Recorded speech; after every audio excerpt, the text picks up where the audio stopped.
नमस्कार मित्रों, मैं नीलाव एक बार फिर से धर्म संसार पर आप सभी का स्वागत करता हूँ। आजकल सेंगोल की बड़ी चर्चा हो रही है।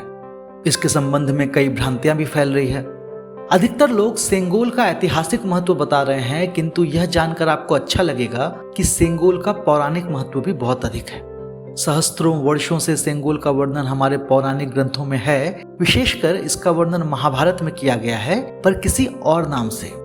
इसके विषय में लगभग हर व्यक्ति जानता होगा, पर इस शब्द सेंगोल से बहुत कम लोग परिचित हैं।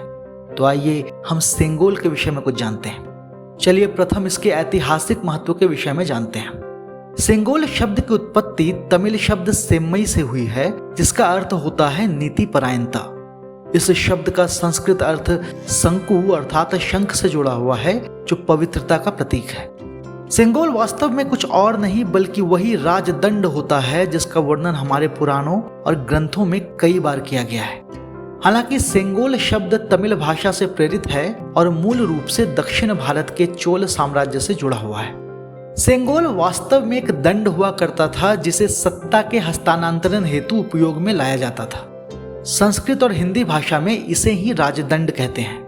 सेंगोल या राजदंड का उपयोग लगभग पूरे आर्यावर्त में किया जाता था। सेंगोल जब किसी राजा को सौंपा जाता था तो उसका अर्थ यह होता था कि वह राजा उस दंड को साक्षी मानकर अपना राज्य नीतिपरायणता और धर्मानुसार ही चलाएगा। वास्तव में यह किसी राजा के राज्य की राजनीति में दंड का प्रतिनिधित्व करता था। राजधर्म में शासन के 4 मुख्य भाग बताए गए हैं। यह है साम, दाम, भेद और दंड।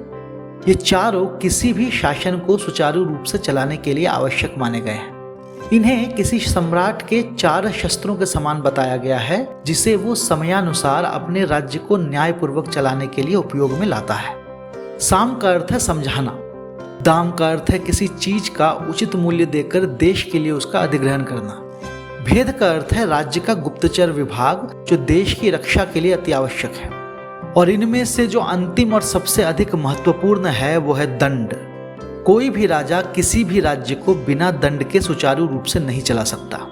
राजनीति के प्रथम 3 चरण उन नागरिकों के लिए है जो राजाज्ञा का पालन करते हैं, किंतु दंड उनके लिए आवश्यक माना गया है जो उदंड हैं और राजाज्ञा का उल्लंघन करते हैं। यदि कोई व्यक्ति शठ है और राजाज्ञा और नियम का पालन नहीं करता तो वो औरों के लिए गलत उदाहरण प्रस्तुत करता है। ऐसे व्यक्तियों के लिए दंड का प्रावधान किया गया है। सेंगोल या राजदंड इसी दंड का सांकेतिक रूप से प्रतिनिधित्व करता है। ऐतिहासिक ग्रंथों में सेंगोल की बनावट के बारे में भी विस्तार से लिखा गया है। अभी जो सेंगोल संसद भवन में लगाया गया है वो चांदी से निर्मित है, जिस पर सोने का पानी चढ़ाया गया है, पर प्राचीन काल में इसे ठोस सोने से बना हुआ बताया गया है। अलग अलग देशों के राजा अपने अपने सेंगोल का प्रयोग करते थे, किंतु उनकी बनावट बहुत हद तक एक प्रकार की ही होती थी। ग्रंथों में इस दंड की लंबाई 4 हाथ यानी 5 से 6 फीट बताई गई है। इस सेंगोल के 3 मुख्य भाग हैं। सबसे ऊपर महादेव के वाहन नंदी विराजमान है। नंदी को समर्पण का प्रतीक माना जाता है। इस दंड पर नंदी के होने का अर्थ यह है कि जिस प्रकार नंदी पूर्ण रूप से महादेव को समर्पित हैं, उसी प्रकार राजा भी पूर्ण रूप से अपनी प्रजा के प्रति समर्पित रहे। नंदी का एक अर्थ स्थायित्व भी है। जिस प्रकार नंदी महादेव के सामने स्थिर रूप से बैठे रहते हैं, उसी प्रकार राजा से अपने राज्य में स्थायित्व स्थापित करने की अपेक्षा होती है। इसके अतिरिक्त चोल साम्राज्य के काल में दक्षिण भारत में शैव धर्म अपने चरम पर था और नंदी उसी शैव धर्म के प्रवर्तक भी हैं। सेंगोल का दूसरा भाग वो मंच है जिस पर नंदी विराजमान है। उस मंच को संसार का प्रतीक माना गया है। सेंगोल की लंबाई 4 हाथ होने का भी एक विशेष तात्पर्य है। कलयुग में मनुष्य की ऊंचाई 4 हाथ ही बताई गई है। इस प्रकार सेंगोल समता का भी प्रतीक बन जाता है। सेंगोल का तीसरा भाग उस मंच के नीचे है जहां माता लक्ष्मी की आकृति है।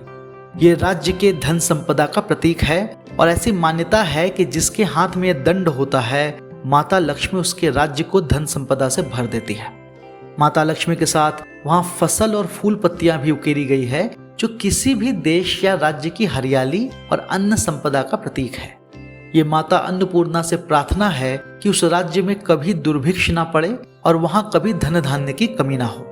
जैसा कि पहले बताया गया है कि यदि सेंगोल की बात करें तो मूल रूप से यह चोल साम्राज्य से जुड़ा है, जिसका शासनकाल 848 ईस्वी से 1279 ईस्वी तक माना जाता है। सेंगोल एक स्वर्ण दंड होता था जिसे सत्तारूढ़ सम्राट अगले सम्राट को हस्तांतरित करता था। तो इस प्रकार सेंगोल सत्ता के हस्तांतरण का प्रतीक होता था। उसी दंड को धारण कर राजा अपनी प्रजा के न्यायपूर्वक पालन करने की शपथ लेता था। तो सेंगोल वास्तव में इस बात का साक्षी होता था कि राजा अपनी प्रजा के प्रति अपने कर्तव्यों का पालन सही ढंग से कर रहा है या नहीं। कई लोगों को यह लग रहा होगा कि क्या वास्तव में सेंगोल इतना महत्वपूर्ण था। तो इसका एक वर्णन महान तमिल ग्रंथ शिलप्पदिकारम में मिलता है। जब माता कन्नगी अपने पति कोवलन के साथ मदुरई पहुंचती है तो दुर्भाग्य से राजा अनजाने में कोवलन को मृत्यु दंड दे देता है। अपने पति की मृत्यु का समाचार सुनकर कन्नगी राजा से मिलती है और वहीं पर सेंगोल का वर्णन आता है।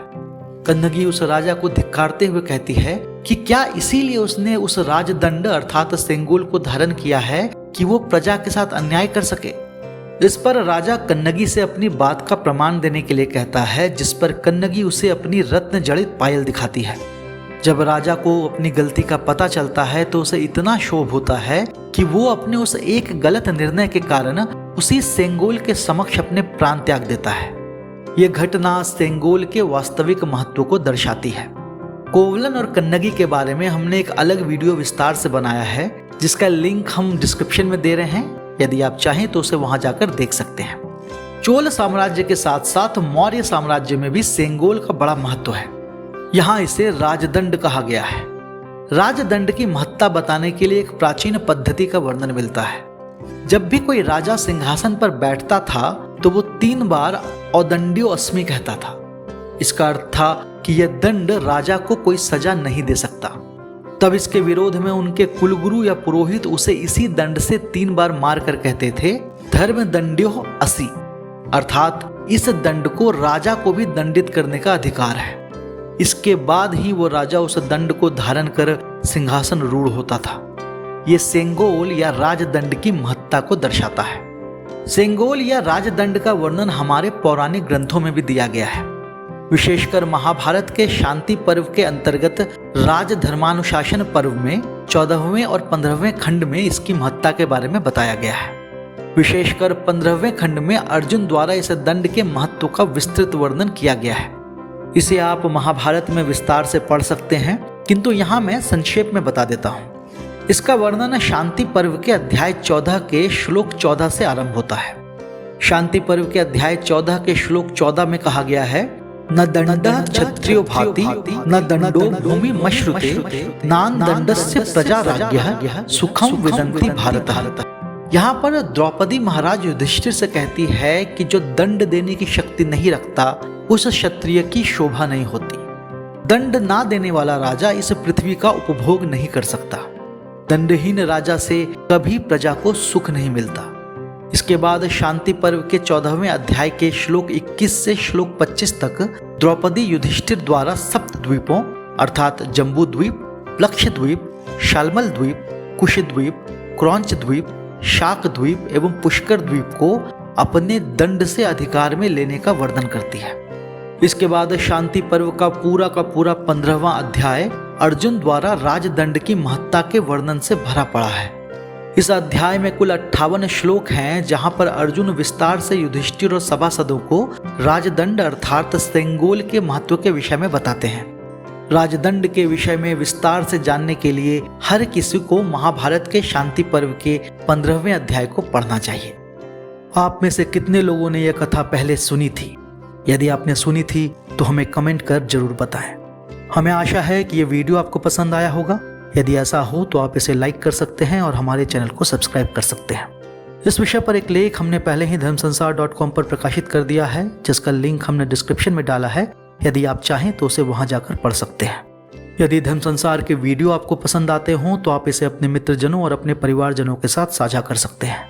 हम शीघ्र ही एक नई और रोचक वीडियो लेकर आपके सामने प्रस्तुत होंगे। तब तक के लिए विदा चाहता हूँ। जय श्री राम।